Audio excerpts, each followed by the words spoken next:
말씀을 함께 보십시다.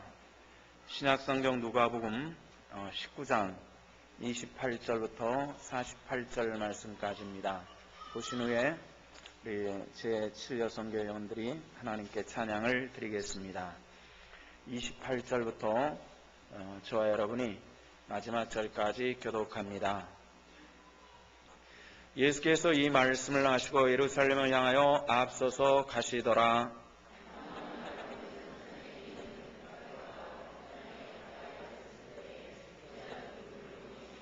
이르시되 너희는 맞은편 마을로 가라. 그리로 들어간 아직 아무도 타보지 않은 나귀 새끼가 메어 있는 것을 보리니 그로 끌고 오라.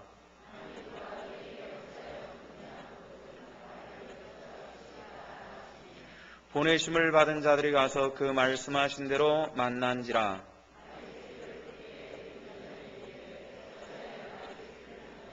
대답하되 주께서 쓰시겠다 하고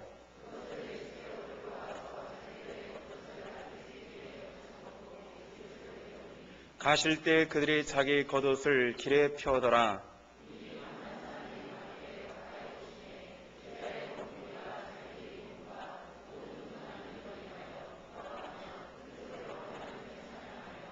이르되 찬송하려다 주 이름으로 오시는 왕이요 하늘에는 평하여 가장 높은 곳에는 영광이로다 하니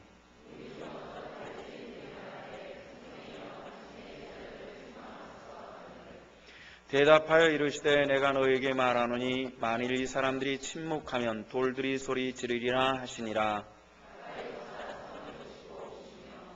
이르시되 너도 오늘 평화에 관한 일을 알았더라면 좋을 뻔하였거니와 지금 내 눈에 숨겨졌도다.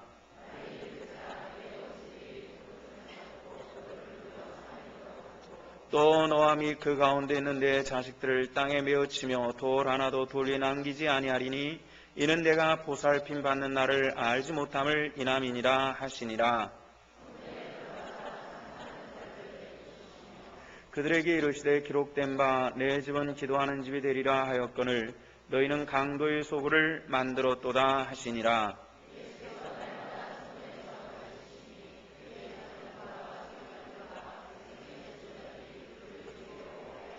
함께 백성이 다 그에게 귀를 기울여 들었으므로 어찌할 방도를 찾지 못하였더라. 아멘.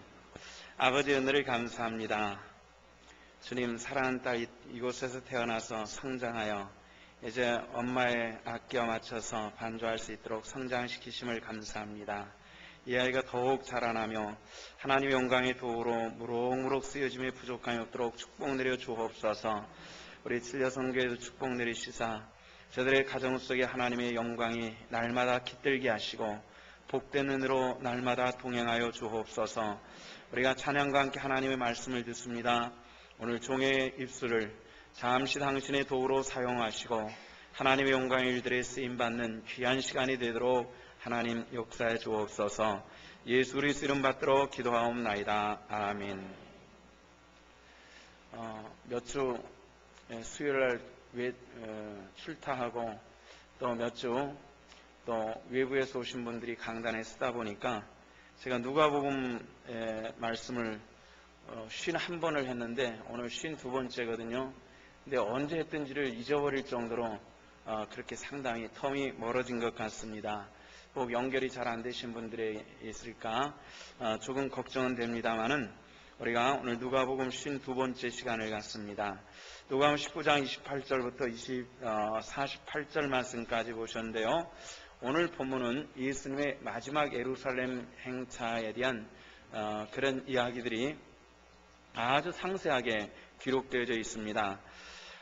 예수님께서 물론 예루살렘에 이때 들어가셨다가 또다시 물러나셔서 계단 위로 가시고 이런 과정들은 있었습니다. 그러나 예루살렘 근방에 계실 때는 예루살렘 성문을 몇 번인가 드나드시면서 계단 위로 가시고 감람산으로 가시고 벳바게로 가시고 이런 경험들이 있습니다.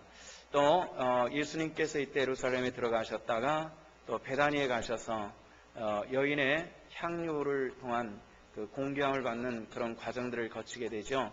하여튼 오늘 본문의 말씀이 누가복음 19장에 오늘 나오는 말씀은 예수님께서 마지막 예루살렘 행차의 한 부분이면서도 우리 신앙의 이 사이클에서는 굉장히 중요한 그런 사건이 기록된 내용입니다. 주님의 예루살렘 행차는 굉장히 비장했을 겁니다. 그이는 뭐죠? 이제 죽으심이 예수 그리스도의 십자가의 고난이 바로 앞에 있었기 때문에 굉장히 비감한 마음을 가지고 행차를 하시는 겁니다. 여기 우리가 이 행차 속에서 나타나는 몇몇 사람들의 내용들을, 그 형편들을 좀 살펴보면요. 첫 번째는 주인공 되시는 예수님의 마음을 우리가 먼저 헤아려 볼 필요가 있겠죠. 주님은 이 길이 어떤 길임을 잘 아셨습니다. 이제 죽을 것이다라는 것, 그리고 그 죽음이 어떤 것인지 잘 아셨습니다. 죽는 것 그 이전에 그리고 고난의 그 여정 속에서 나타나는 수많은 험난한 길들에 대해서 주님께서 아셨습니다. 그 과정 속에서 그 죽음이 얼마나 힘들 것을 아셨기 때문에 이 잔이 내게서 지나가게 해 주옵소서, 아버지께 그렇게 간절히 기도한 그런 경험들을 가지고 있죠. 따라서 예루살렘 길이 가벼울 리가 없었을 겁니다. 굉장히 무겁고 그리고 여리고에서 예루살렘으로 올라오시는 길이 주님은 말씀이 없으셨습니다. 성경을 가만히 살펴보십시오. 다른 때 예루살렘을 오실 때는 제자들이 여러 가지 말씀을 많이 하셨는데 여리고에서 예루살렘으로 올라오시는 그 길에서는 말씀이 전혀 없으셨다는 것을 알 수 있는 그런 대목입니다. 그만큼 주님의 고난이 가까웠기 때문에 주님의 마음에 그런 그 묵직함을 가지고 예루살렘으로 올라오시는 거죠. 두 번째는 제자들의 입장입니다. 여기 오늘 본문에서는 제자들의 행적에 대해서 소상하게 기록되어 있지 않는데요. 마가복음 10장에 보면은 제자들이 어떤 마음, 어떤 행위를 하였나 하는 것에 대해서 자세히 기록이 되어 있는데요. 예루살렘, 이제 마지막 갈릴리를 거쳐 사마리아를 거쳐서 여리고를 거쳐서 예루살렘으로 올라가시는 그 길에는 이미 상당한 수의 무리들이 따랐던 것으로 보고요. 그 중에 예수님의 이모가 되는 예수님의 제자들 중에서 야고보와 요한은 이종 사촌입니다. 야고보와 요한의 어머니도 그 무리 가운데 함께하였습니다. 예수님께 나와가서 이제 그런 부탁을 합니다. 예수님, 주의 나라가 임하실 때에 내 두 아들 중에 하나는 우편에 하나는 좌편에 있게 해주시옵소서, 이렇게 이야기를 하죠. 이 부탁을 통해서 야고보와 요한 형제는 12제자들 중에서 가장 어린 축에 껴있는 그런 제자들입니다. 베드로와 같은 사람은 예수님보다도 연령이 더 많았던 것으로 추정되는 사람이고요. 그런데 가장 어린 나이의 사람들이 한 사람은 우편에 한 사람은 좌편에 하는 것이 못마땅해가지고 여기에 다툼이 일어나는 그런 걸 볼 수가 있죠. 제자들과 예수님의 마음이 같지 않았다는 겁니다. 예수님은 이 길이 고난의 길인 걸 알았지만은 제자들은 어떤 길로 알았냐면 영광의 길로 알았다는 겁니다. 우리가 신앙생활 하면서도 이 신앙이 뭘 의미하느냐 하는 것은 굉장히 중요합니다. 바로 분별하실 수 있기를 주 이름으로 부탁을 드립니다. 주와 함께 고난당하는 것, 이것이 신앙의 길입니다. 축복받는 것은 누구나 할 수 있는 거거든요. 함께 고난당하는 것도 하나님 앞에서 바른 신앙생활하는 중요한 길임을 우리가 마음속에 담아둬야 될 것입니다. 세 번째는 유대인들입니다. 오병이의 사건을 계기로 해서 주님의 명성은 온 유대 땅에 널리 퍼져 있었습니다. 따르는 무리들이 굉장히 급격히 늘어나기 시작을 합니다. 예루살렘 마지막으로 오시는 길에도 많은 무리들이 함께 했던 것으로 아는데요. 자, 이게 특별히 유대인들 가운데서 예루살렘 거민들입니다. 예루살렘 주민들은 모두 다 성문 밖에 나와가지고 나귀 타고 들어오시는 예수님을 환영하는데 호산나 왕의 왕으로 오시는 이여 하면서 주님을 환영합니다. 호산나라고 하는 말은 주여 나를 구원하소서, 나를 구원해 주시옵소서 하는 이런 뜻을 가지고 있거든요. 따라서 이 호산나라고 하는 이 찬양은 누구에게만 할 수 있는 것이냐면은 메시아에게만 할 수 있는 그런 찬양입니다. 그러니까 예루살렘 사람들은 잠시였지만은 예수님이 어떤 분이었던가를 잠시 깨우치고는 있었다는 겁니다. 그런데 놀랍게도 그 신앙이 보존되지를 않습니다. 이 일이 있고 나서 불과 5일이 됐습니다. 5일밖에 지나지 않아가지고 6월절 바로 그 전날에 예수 그리스도를 십자가에 못 박게 하소서 한 사람들이 있느냐면은 호산나 왕의 왕으로 오시는 이와 찬양했던 그 사람들이 예수님을 십자가에 못 박게 하소서라고 소리 지르는 사람으로 변했다는 겁니다. 신앙은 신앙의 바른 것을 말할 때 성경은 종종 정금이라는 말로 사용을 합니다. 정금이라고 하는 것은 뭐죠? 순도 높은 황금을 얘기하는 겁니다. 순도 높은 황금은 절대로 변함이 없습니다. 그래서 진정한 신앙은 정금과 같다 이렇게 얘기를 하는 거죠. 저와 여러분들의 신앙이 하나님 앞에 정금같이 되시기를 주 이름으로 축원합니다. 그렇게 되야만 합니다. 근데 유대인들은 정금같이 되지는 않았습니다. 쉽게 변해버리고 말았던 것이 못내 아쉬운 부분인데요. 네 번째는 통치자들입니다. 특별히 헤롯은 긴장하고 있었습니다. 유대인이 아닌 사람으로서 돈 가지고 왕이 됐던 사람이었기 때문에 왕의 왕이 오신다라고 하는 이 소식은 헤롯에게는 굉장히 못마땅하고 불편한 그런 입장이었고요. 성경에서는 우리가 많이 볼 수 없는 내용입니다만 지금도 나와있는 로마인의 문서들, 특히 빌라도의 보고서 같은 것에는 이 헤롯의 마음들도 잘 기록이 되어 있습니다. 매우 긴장했고 예수님에 대해서 경계했고 또 예수님의 명성이 높아짐에 따라서 이 헤롯이라고 하는 사람이 성격 파탄자로 여겨질 만큼 그런 아주 독특한 사람이었는데요. 아주 히스테리가 굉장히 강하게 나타나는 게 바로 예수님의 고난당하신 그 무렵이었던 것을 알 수가 있죠. 그만큼 예수님을 많이 경계하고 있었다 하는 것을 알 수 있는 그런 대목이기도 합니다. 자, 예수님께서 이제 여리고에서 베다니 쪽에서 그리고 여리고에서 예루살렘으로 오는 길은 끊임없이 완만한 언덕길을 오르막길을 쭉 올라옵니다. 그리고 언덕 하나를 고개 하나를 넘어가는데요. 고개를 딱 넘으면서 예루살렘이 보입니다. 바로 그 고개를 넘기 전에 벳바게라는 동네가 있습니다. 지금도 있어요. 지금도 있는데 지금은 시골 동네라기보다는 고급 주택가가 형성이 돼가지고 벳바게 마을이 형성되어 있는 걸 볼 수가 있습니다. 예수님 당시는 베다니에서부터 벳바게를 거쳐가지고 예루살렘으로 들어가시는 이런 과정이었는데 예수님의 3년 동안의 공생의 삶을 볼 때 예수님께서 뭘 타신 적은 없습니다. 다만 갈릴리를 가로질러 가실 때 배를 타신 기록은 몇 번 찾아올 수가 있지만은 뭐 말을 타셨다든지 낙타를 타셨다든지 이런 건 없어요. 그냥 걸어 다니셨을 뿐입니다. 그 당시 대부분의 여행자들은 보부입니다. 낙이나 낙타라고 하는 것은 굉장히 부유한 사람들이 타는 것이었고요. 일반적인 사람들은 걸어 다녔습니다. 예수님도 그런 여행이었습니다. 그런데 유독히 이번만은 예수님께서 짐승을 타시는데 나귀를 타시는 겁니다. 그것도 예루살렘이 눈앞에 보이는 지척에 있는 불과 1km밖에 남지 않은 곳에서 나귀 새끼를 얻어 타시고 예루살렘으로 들어가시는 그런 걸 볼 수가 있습니다. 자, 이 벳바게의 이 나귀 새끼에 대해서 우리가 좀 살펴볼 필요가 있는데요. 성경에 보면 예수님께서 태어나셨을 때 베들레헴 구유에서 태어나셨다, 마구간에서 태어나셨다 그랬죠. 베들레헴이라고 하는 말의 뜻은 뭐죠? 떡집이라는 뜻입니다. 떡집, 떡집이라는 이런 뜻을 가지고 있어요. 그 떡집에 이 마구간의 구유입니다. 구유는 말밥을 여물을 넣어주는 통을 구유라 그러죠. 예수님께서 이 마리아가 몸을 풀 곳이 없어가지고 긴급하게 몸을 푼 것이 마구간을 얻어서 몸을 풀었고 예수를 누일 때가 적당치 않아서 구유에 예수님께서 누이셨습니다. 그러니까 요거 그 뉘앙스가 묘한데요. 떡집에서 떡은 사람의 식량이거든요. 그런데 마구간에서 말 밥통에 누이신 예수 그리스도입니다. 그런데 예수님께서는 그렇게 태어나셔서 모든 사람들에게 당신께서 생명의 떡 되기를 원하셨던 것입니다.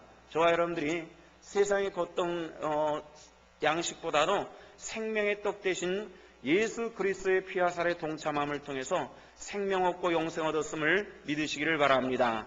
그런데 주님께서 어떻게 하시고 있어요? 이제는 그 말을 타시는 겁니다. 성경에는 마구간이라 그랬지만요, 지금도 이스라엘 땅에는 말은 많지 않습니다. 나귀가 많아요. 나귀 조그만한 말처럼 생긴 짐승인데요, 성인 어른이 걸터 앉으면은 키가 큰 사람들은 발바닥이 땅에 닿을 정도로 굉장히 작은 그 말과의 짐승입니다.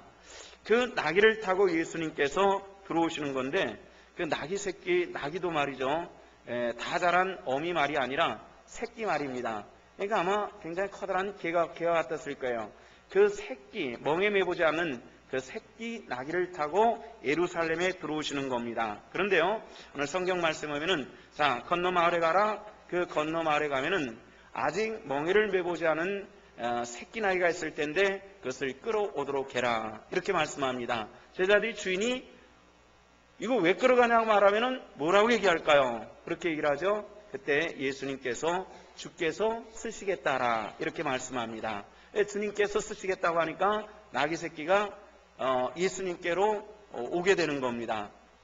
그 주인이 어떻게 그 당시 나귀 새끼 한 마리는 굉장한 재산적 가치가 있을 텐데 어떻게 예수님의 요구대로 그렇게 주셨는지 우리는 그걸 거기까지 우리는 다 헤아릴 수는 없습니다만은 그래서 오늘 우리가 볼 수 있는 것은 뭐냐면은 사람들은 나귀 새끼를 풀어가지고 예수님께서 쓰시겠다고 하니까 그대로 되었다라고 하는 이것만을 가지고 하나의 신비적 사건으로 봅니다만은 더 중요한 것은 뭐냐면은 우리 주님의 창조주 하나님으로서 모든 것이 소유가 주님께 있다라고 하는 이 메시지를 우리에게 주시는 것입니다.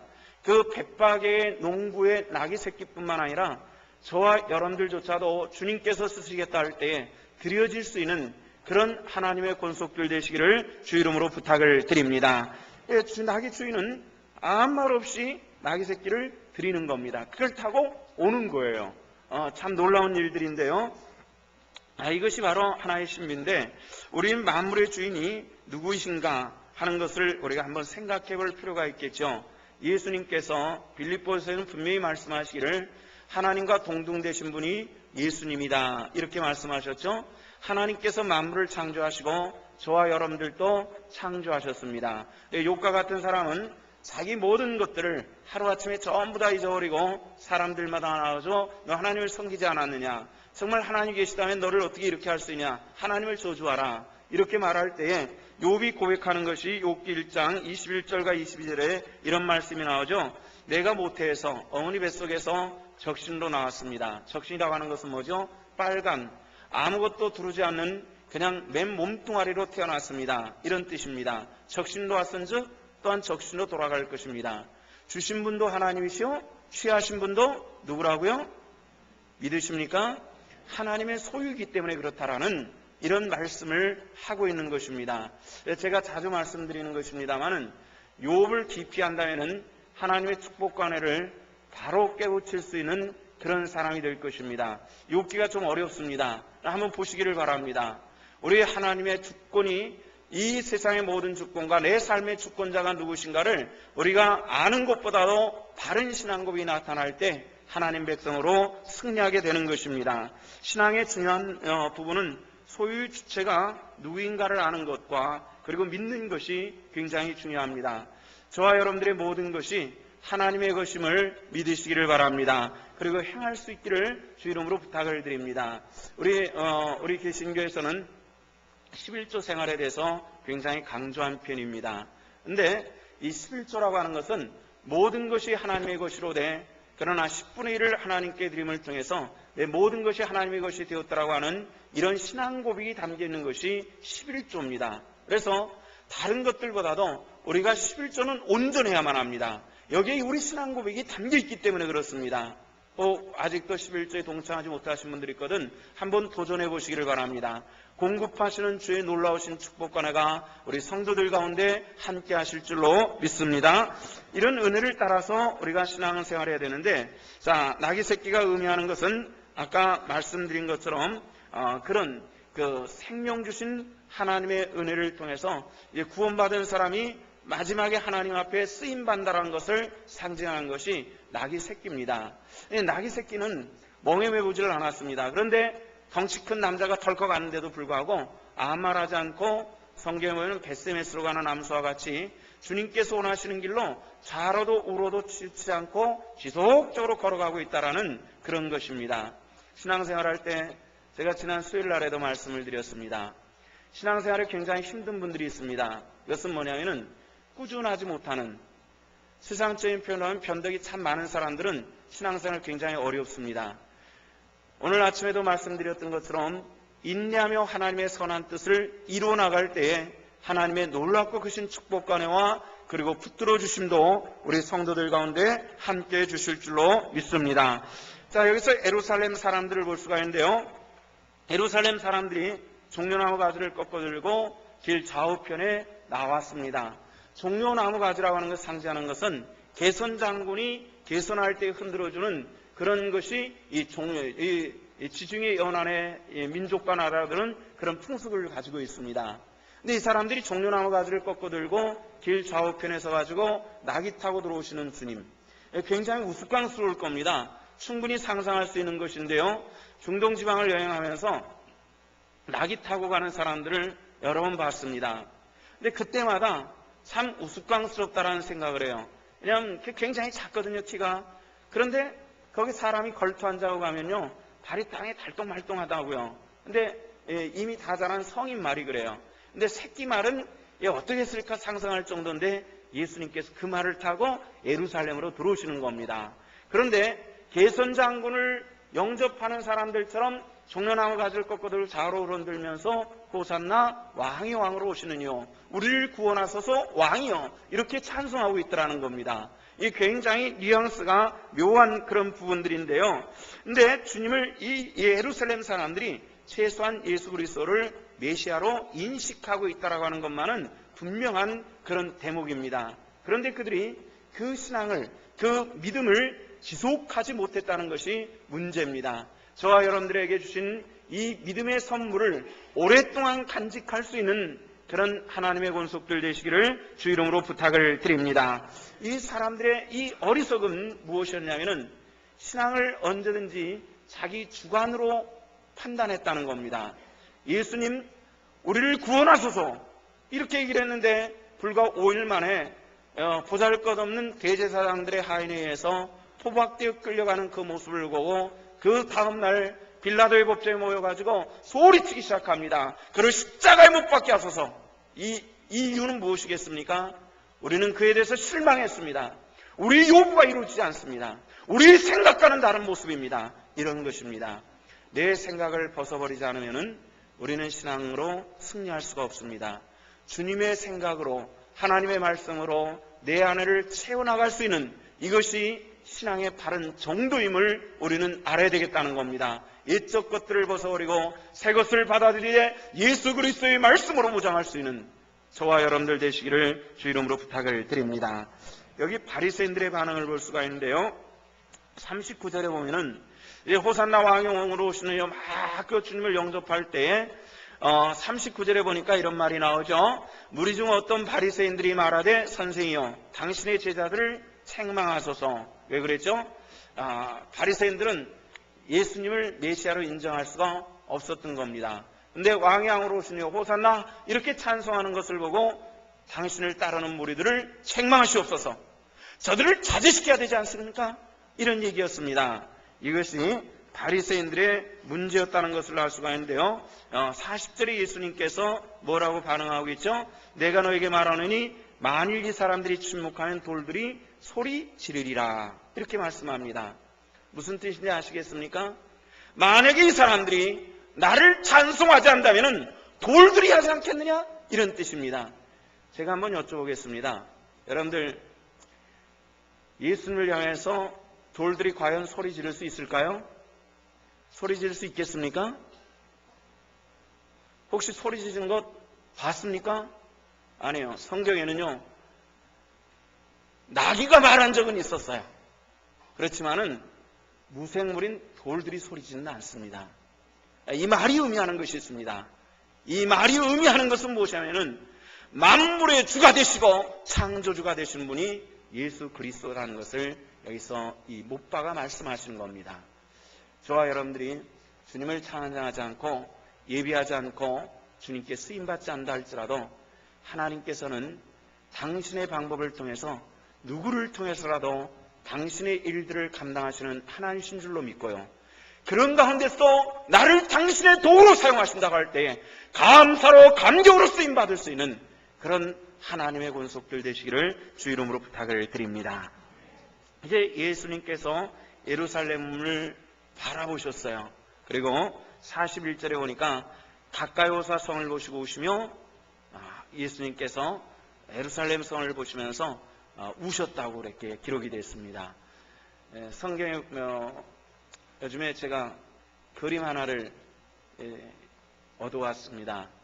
한 30점 정도를 얻어와가지고요, 액자에 넣어놨어요. 우리 성도들에게 선물을 하려고. 그래서 여러분들이 특별히 잘한 일이 있거든 제가 그 액자에 넣은 그림을 선물을 드릴 겁니다. 근데 그 그림에 보면은요, 예수님의 여기에 옆으로 약간 옆으로 비춰가지고 이렇게 비춰가지고 막 껄껄껄껄 웃는 그런 예수님 그림 중에서 막 그렇게 호탕하게 웃는 그림은 제가 처음 봤어요. 그래서 보면 볼수록 그 예수님의 그 그림을 보면 볼수록 굉장히 유쾌해져 가지고 그 그림을 얻어다가 액자에다 딱 담아놨어요. 여러분들, 주를 기쁘시게 하시기를 바랍니다. 주님을 웃게 만드신 분에게 그 그림을 선물해 드리도록 하겠습니다. 아주 호탕하게 웃으시는. 근데 사실 성경에는요, 예수님께서 웃으셨다라는 기록은 한 군데도 없어요. 우셨다, 이런 기록들은 종종 보는데요, 여기서도 예루살렘을 보시고 우셨어요. 그러시면서 뭐라 그랬죠? 42절에 보니까 너도 오늘 평화에 관한 일을 알았다면 좋을 뻔하였거니와 지금 내 눈에 숨겨졌도다. 날이 이를지라 내 원수들이 토둔을 쌓고 너를 둘러 사면으로 가두고 또 너와 미크 가운데 있는 내 자식들을 땅에 메어치며 돌 하나도 돌 위에 남기지 아니하리니 이는 내가 보살핌받는 날을 알지 못함을 이남이니라. 예루살렘 사람들이 보살핌 받는 날을 알고 있지 못했다라는 말이 무슨 뜻인지 아십니까? 예수님께서 이 땅에 오셔서 이 지구에 수많은 나라와 민족들이 있지만은 다른 나라에 보냄받지 않고 유대 땅 예루살렘에 보냄받았다는 겁니다. 참 축복된 것입니다. 이 세상에 60억이 넘는 수많은 사람들이 있는 가운데 저와 여러분들을 하나님 자녀 삼으셨다고 하는 같은 의미를 가지고 있다는 것을 우리가 알아야만 합니다. 여기에 감사와 감격이 있는 그 사람이 복된 사람이 될 수 있는 것입니다. 저와 여러분들이 복된 사람 되기를 원합니다. 주님을 아는 겁니다. 그런데 이걸 이스라엘 백성들이 몰랐다는 겁니다. 그래서 주님을 핍박하고 십자가에 못 박아 죽여버리고 말았습니다. 그래서 예수님께서는 그걸 다 아시고 장차 이 예루살렘, 이 유대 땅이 어떻게 될 걸 아셨습니다. 어떻게 아셨어요? 돌 위에 돌 하나 남지 않고 무너지리라. 그 말씀대로 예수님께서 십자가에 못 박혀 죽으신 때가 기원 30년입니다. 그런데 40년째 되면서 이스라엘 사람들이, 유대인들이 반란을 일으킵니다. 반란을 진압하기 위해서 로마에서 군대를 파송합니다. 군대를 파송해서 전 유대 땅 안에 있는 사람들을 약 100만 명 정도를 학살을 합니다. 그리고 오랫동안 예루살렘 성에서 이 항거하고 있는 그것을 진압하기 위해서 토둔을 쌓고 그걸 뛰어넘어 들어가서 그리고 이스라엘 성전이 불타고 성전에 있는 이 금들이 녹아 떨어지니까 그 금을 떼어내기 위해서 돌 하나도 겹쳐 있지 않도록 전부 뜯어내는, 돌 위에 돌 하나 겹쳐 있지 않으라는 이 말씀을 그대로 이루는데요. 그리고 어린아이들은 다리를 들어가지고 바위에 머리를 데쳐가지고 죽이는 이런 사건들이 이 예언의 말씀대로 이루어졌던 것입니다. 하나님의 말씀은 1.1획도 변치 아니하시고 이루시는 하나님의 약속인 줄로 저는 믿습니다. 여러분들도 믿습니까? 복된 말씀도 그러하거니와 진노의 말씀도 그러할 수 있다는 것입니다. 오늘 이 복된 하나님의 은혜의 백성으로 우리는 부름받았고, 그리고 지정받았고, 택함받았고, 하나님의 백성으로 부름받은 이 놀랍고 크신 하나님의 축복의 백성이 되었음을 기억하시고, 우리가 오늘 하나님의 도구로 쓰임받음에 우리는 감사로 쓰임받을 수 있는 그런 하나님의 사람들이 되어야만 합니다. 오늘 성경에서 이제 주님께서는 예루살렘에 들어가시고요, 45절로부터 말씀해 보면은 성전에서 장사하는 사람들을 내어 쫓는 이런 모습을 봅니다. 왜 성전은, 예수님 당시의 성전은 세 번째 성전입니다. 첫 번째는 솔로몬 성전이었고요, 두 번째는 스룹바벨에 의해서 지어진 성전이었고, 세 번째는 헤롯에 의해서 지어진 성전이었습니다. 헤롯 성전도 웅장했지만은 솔로몬 성전에는 믿지 못했겠죠.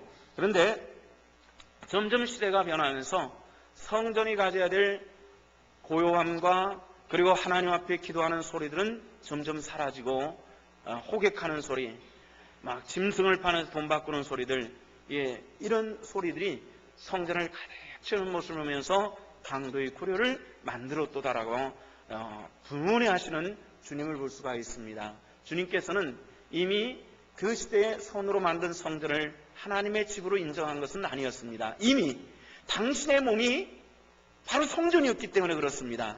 그러나 성도들이 모여서 예배하고 성도들이 모여서 기도하는 것이 그렇게 더럽혀지는 것에 대해서 분노하셨다는 겁니다. 오늘날 이 시대의 교회들도 우리가 조심해야 될 부분들이 바로 거기 있습니다. 교회는 기도하는 곳이 돼야 되고 예배하는 곳이 돼야 됩니다.